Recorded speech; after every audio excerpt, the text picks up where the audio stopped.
तेज हरियाणा के YouTube channel को अभी करें सब्सक्राइब और हाँ, बेल आइकॉन दबाना ना भूलें ताकि हर अपडेट मिले आपको सबसे पहले। सिरसा का लक्ष्य कोचिंग क्लासेस बना। एकमात्र विश्वसनीय संस्थान लक्ष्य कोचिंग क्लासेस में हरियाणा राजस्थान की बेहतरीन टीम के द्वारा अध्ययन करवाई जाती है। ऑफलाइन क्लासेस उपलब्ध, साथ ही अनुभवी टीम द्वारा निशुल्क स्टडी मटेरियल भी करवाया जाता है। उपलब्ध हरियाणा का एकमात्र संस्थान जिसने सबसे ज्यादा बेरोजगार युवाओं को दिलवाया रोजगार बिना देरी। आज ही चुनिए अपना लक्ष्य कोचिंग क्लासेस, सिरसा नजदीक बस स्टैंड ऑपोजिट तलवार हॉस्पिटल। रिस्पॉन्स है लोगों को, देखो आप देख रहे हो, जुनून देख रहे हो, बड़ा लोग हैं, लोग चाहते हैं कि भारतीय जनता पार्टी के साथ जुड़े। ये तो तीनों पार्टियों ने मिलकर के सर्वसम्मति से कांडा साहब को टिकट दिया और कांडा साहब की आंधी है। कौन विरोध कर रहा है? जिनको काम करने की आदत नहीं है, जो फोकट का खाना चाहते हैं। और चाहे किसानों की बात करें तो आपको 6,000 रुपये किसानों को सेंटर और हरियाणा सरकार दे रही है।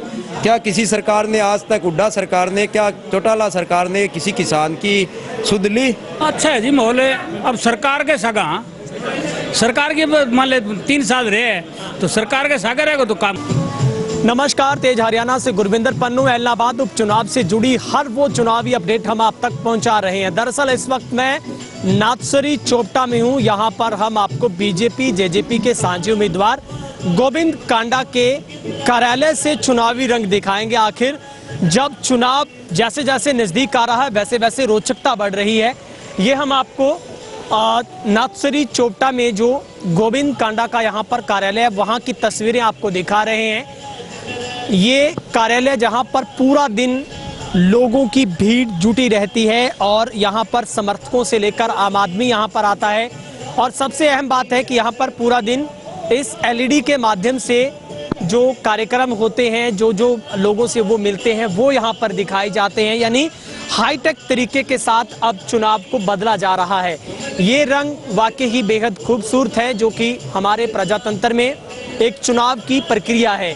और ये तस्वीर हम आपको जेजेपी बीजेपी के सांझे जो उम्मीदवार गोविंद कांडा के कार्यालय की दिखा रहे हैं, जहां पर लोग बेहद यहाँ का रौनक का माहौल इस कार्यालय के अंदर है। पूरा दिन यहाँ पर आवागमन लोगों का रहता है। 45 के करीब गाँव को फोकस करता ये पूरा पॉइंट है, जहाँ पर पूरा दिन कार्यकर्ता यहाँ पर जुड़ते हैं। और माहौल आप देख सकते हैं किस तरीके से लोगों की यहाँ पर भीड़ है और हर व्यक्ति अपने काम में व्यस्त है। चूँकि जैसे जैसे चुनाव पीक पर है, 30 अक्टूबर को मतदान होगा और उसको लेकर तैयारियों में जो कार्यकर्ता अब जो एक बूथ स्तर से लेकर जो जीरो माइक्रो जीरो की जो मैनेजमेंट जिस पर काम हो रहा है, उसी के तहत ये हम आपको तस्वीरें दिखा रहे हैं। जहां पर गांव के लोग यहां पर पहुंचते हैं, कहां कहां किस गांव में कार्यक्रम होगा वो यहां पर अंकित किया जाता है।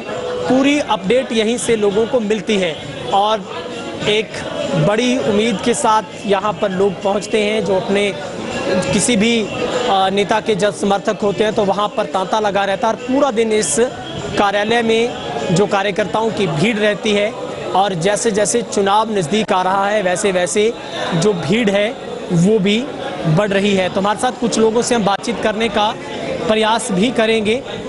तो क्या मैम, आप कहाँ से? मैं उकलाना विधानसभा से 2019 में मैंने चुनाव लड़ा है और अभी प्रदेश महामंत्री महिला मोर्चा। अभी आप यहाँ पर देख रहे हैं, आप सब चीज़ों को मैनेज कर रहे हैं, कैसा माहौल आपको नज़र आ रहा है इलाहाबाद? जी, बहुत खूबसूरत माहौल है। बीजेपी के पक्ष में है। हंजीरा गांव है जहां मेरी ड्यूटी है और गांव में जब जाना हुआ, लोगों से मिलना हुआ है तो बहुत अच्छा भारतीय जनता पार्टी के पक्ष में लोगों का माहौल है और सब हमारे साथ चलना चाहते हैं, जुड़ना चाहते हैं। क्या सबसे बड़ी समस्या आपको नज़र आ रही है जो इतने सालों से हल नहीं हो सके और इस बार लोग आप जैसा कह रहे हैं कि सरकार के साथ होना चाहते हैं? देखिए, जो यहाँ आसपास की समस्या जो हम अब तक देखते आए हैं वो कहीं ना कहीं दबाव है। लोग भाजपा के साथ जुड़ना तो चाहते हैं लेकिन एक परिवार का दबाव रहा और उस दबाव में कहीं ना कहीं डर के माहौल में लोगों ने समय गुजारा है। लेकिन अब भाजपा की सरकार है और सरकार ने लोगों को आश्वासन दिया है कि हम आपके साथ खड़े हैं, आप खुले मन से आप संगठन का साथ दीजिए, पार्टी का साथ दीजिए, आप जो चाहेंगे वो हो जाएगा। शुक्रिया। हम और भी यहाँ पर लोगों से मिलवाने की कोशिश आपको करेंगे। यहाँ पर जो पूरा दिन इस कार्यालय को चलाते हैं, सर कैसा कुंडू साहब रिस्पॉन्स आपको नजर आ रहा है सर? बहुत अच्छा रिस्पांस है लोगों को। देखो आप देख रहे हो, जुनून देख रहे हो, बड़ा लोग हैं, लोग चाहते हैं कि भारतीय जनता पार्टी के साथ जुड़े। 3 साल जो सरकार के बाकी पड़े उनसे सरकार से काम लें। बहुत अच्छा माहौल है इलाके के अंदर। जो इलाके के अंदर समस्या थी उसका भी, जो सीएम की समस्या इस इलाके में बहुत बड़ी समस्या थी, उसके लिए माननीय मुख्यमंत्री जी ने 98 करोड़ रुपए दे करके यहाँ ये काम शुरू कर दिया है। इससे लोगों में बड़ा उत्सव है। किसान बड़े खुश हैं, अच्छे भाव मिल रहे हैं, सरसों के अच्छे भाव मिले, नरमे के बहुत अच्छे भाव हैं, यहाँ के किसान बड़े खुशहाल हैं। मैं एक चीज़ और पूछना चाहता हूँ और मैसेज देता हूँ इस ऐलनाबाद के लोगों से, कहना चाहता हूँ कि आप अगर सत्ता पक्ष के लोग आए, चाहे वो जेजेपी हो भाजपा, उनसे पूछे 3 कानून के बारे में भी, 3 कानून में गुण बताएं क्या क्या गुण हैं। और विपक्ष के लोग आए उनसे भी पूछे इनमें गुण अवगुण क्या है, वो अवगुण बताएं ताकि जनता को पता चले। मैं दोनों से पूछना चाहिए, सत्ता के पक्ष के लोगों को भी पूछना चाहिए, विपक्ष के लोगों को भी पूछना चाहिए। ऐसे काम नहीं चलेगा। 3 काले कानून हैं, उनको बताओ 3 काले कानून में है क्या। वो सत्ता पक्ष में बैठे हैं लोग, उनको बताओ, पूछो भी इसमें गुण क्या है। मेरा तो यही सुझाव है कि गांव में इस तरह की बातें होनी चाहिए। अभी पूछना चाहिए कि सरकार के लोग गाँव में जा रहे हैं। सब जैसे 45 का पूरा इलाका माना जाता है, क्या सबसे बड़ी समस्या है जो लोग इतने सालों से झेल रहे हैं, क्योंकि ये पूरा इलाका हमेशा से विपक्ष में रहा है? ये मेन समस्या तो मैंने आपको बताया, सेम की समस्या थी इस इलाके के अंदर, 45 के अंदर। हाँ, बिजली की समस्या थी, पहले बिजली मिलती नहीं थी, अब 24 घंटा बिजली मिल रही है, बड़े लोग खुश हैं। ठीक है, आप भी कहाँ से हो जी? सर कर्मदारी से जी। ठीक है, क्या माहौल आपको लग रहा है फिलहाल? मैं आंधी चाल की मान लो जी, आंधी चाल लेकर रहने जो बच्चा कोई कोने फुल वोटा जीता हूँ। आपको लगता है, ये तो कहते हैं कि आईएनएलडी का गढ़ है और इस गढ़ को तोड़ना बड़ा मुश्किल हो गया है, ऐसी स्थिति में आपको लगता है गढ़ इस बार टूटेगा? गढ़ टूट गयो। ठीक है, अभी किसान भी तो विरोध कर रहे हैं, आपको लगता है किसान ऐसे जे इनोल और कांग्रेस के चल बे विरोध करे, किसान विरोध कौन करे?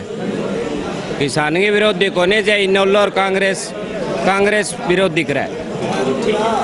सर आप क्या कहना चाहोगे, कहाँ से हुआ? हाँ जी, कहाँ से हुआ? मेरा गांव हंजीरा है, मैं हंजीरा से ताराचंद शर्मा हूँ। यहाँ लोग बड़े खुश हैं बीजेपी से, और खासकर मनोहर लाल जी के नेतृत्व में जब से हरियाणा की सरकार बनी, एक ईमानदार सरकार है। और विपक्ष के नेताओं से भी मुंह से ये बात निकल चुकी है कि खट्टर एक ईमानदार है। जैसे ये अपने बंसीलाल जी के परिवार से हैं, फिर कभी दूसरे लोगों से, अजय यादव से ये बात निकली कि ये तो एक ईमानदार आदमी है, लेकिन सभी ईमानदार नहीं होते। तो खट्टर साहब से जब से ये खर्ची और पर्ची के बगैर लोगों के नौकरी लगे हैं, बच्चे, जैसे मेरे गांव में ऐसे लोगों को नौकरी मिली है 17 या 18 को, मेरे पास वो आकर एक का प्रूफ माने। उन लोगों के पास 10 रुपए भी नहीं थे बाजार में जाने के लिए, पैसे देने के लिए तो कहाँ थे उनके पास। इसीलिए लोकप्रिय मुख्यमंत्री है, इसीलिए बीजेपी लोकप्रिय पार्टी है। और आप देखिए जो किसानों के मसीहा बने बैठे हैं, उनकी क्या फजीयत होगी अब आप देखना।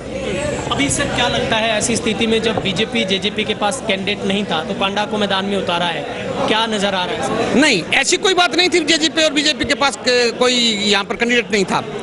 ये तो तीनों पार्टियों ने मिलकर के सर्वसम्मति से कांडा साहब को टिकट दिया। कांडा साहब की आंधी है, बीजेपी की आंधी है, जेजेपी की आंधी है, जो कांडा साहब की पार्टी है उसके लोग उसके भी तो वर्कर हैं। ये कोई एक, वैसे मैं बीजेपी से बिलोंग करता हूँ, लेकिन ये असलियत जेजेपी, बीजेपी और कांडा साहब की जो लोकहित पार्टी है, सभी लोग एकजुट हैं।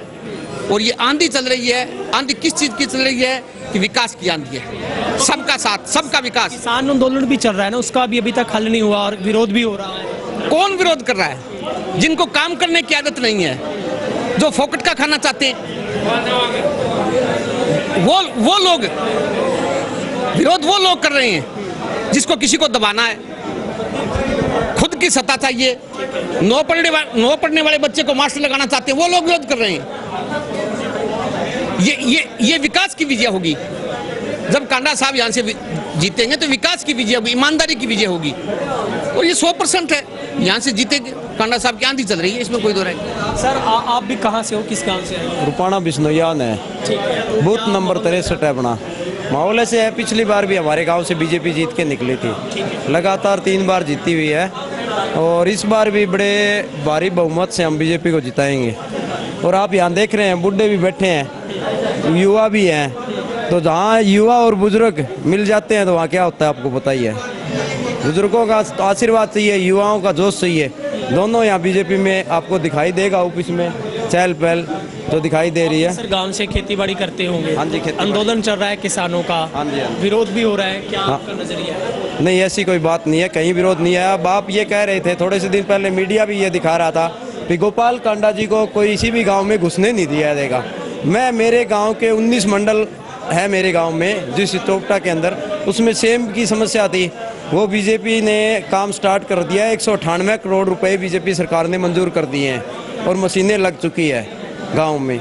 और आप चाहे रोड देख लो, किसी भी रोड पे, गांव में जो रोड पहले अपने हाईवे होते थे वैसे रोड अपने गांव में है अभी आज के टाइम में। और चाहे किसानों की बात करें तो आपको 6000 रुपये किसानों को सेंटर और हरियाणा सरकार दे रही है। क्या किसी सरकार ने आज तक, हुड्डा सरकार ने, क्या चौटाला सरकार ने किसी किसान की सुध ली? यह किसान जानता है जिसके खाते में पैसे आए।